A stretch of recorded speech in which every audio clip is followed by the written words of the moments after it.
Quand on est jeune, il faut penser que la cuisine, c'est la santé, c'est la vie. Et quand on fait la cuisine, c'est vraiment de l'amour pur.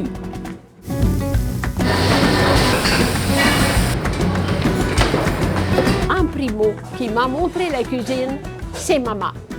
Je la voyais faire le pain, et puis comment le pain levait dans le four, et le parfum du pain, ça m'avait vraiment sensibilisé et motivé dans le départ de cette profession. Écoute, c'est sûr que depuis les 20 dernières années, on a un peu évolué parce qu'on s'est donné plus à l'aspect étudiant en cuisine. Donc, ce qu'on veut, c'est de motiver nos jeunes, de les encourager, de leur montrer qu'il y a quelque chose après la cuisine. Avec la Fondation, ce que je voulais faire, c'est sensibiliser les jeunes à devenir des passionnés dans la cuisine. Vous savez, quand on fait de la compétition, il y a des juges. Alors, on espère aussi qu'ils se cherchent des étudiants pour travailler par la suite.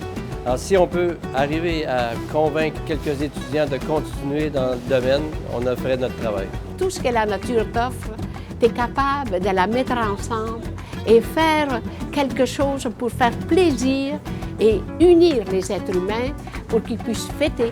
Parce que la cuisine, c'est le lieu de la table, c'est le lieu du partage, c'est le lieu de l'amour. C'est une bonne question, mais on fait une douzaine d'écoles, environ entre 15 à 18 étudiants. Donc, ça fait quoi, 150 étudiants?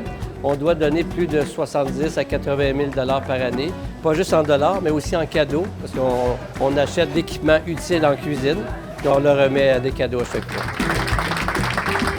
Prendre le jeune et lui faire comprendre que c'est une profession, c'est un lieu rassembleur. Tu as une brigade dans la cuisine et tu travailles avec l'autre. Ça me fait frissonner pour de vrai. L'expérience qu'on vit avec ces jeunes-là, c'est incroyable. Ils sont créatifs, ils sont inventifs, ils sont gênés quand ils viennent se présenter, mais on a la chance d'avoir un boss qui est Sœur Angèle, qui est tellement chaleureuse que les jeunes, ils se détendent dans leur présentation. Je sais que c'est pas facile de venir montrer ton assiette devant des juges. Ceux qui vont vivre aujourd'hui ne l'oublieront jamais.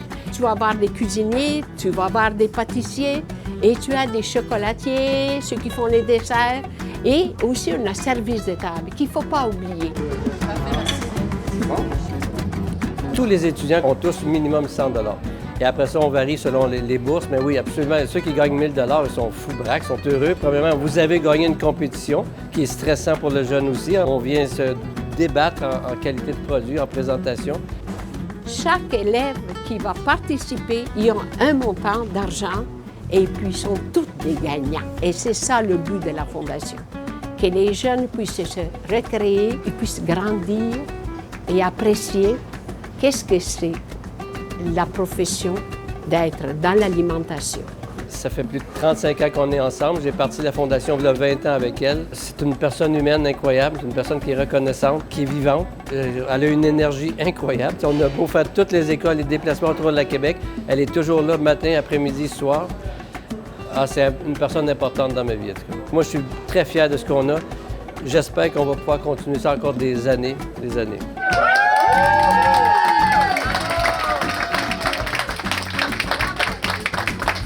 Je remercie dans le fond du cœur tous ceux qui sont impliqués, ceux qui sont très généreux. Sœur Angèle, ça n'a rien qu'un désir, c'est que ces jeunes grandissent dans la profession de l'alimentation et que le Québec soit fier d'avoir une jeunesse qui sont capables de faire des choses meilleures qu'ailleurs. Je vous salue.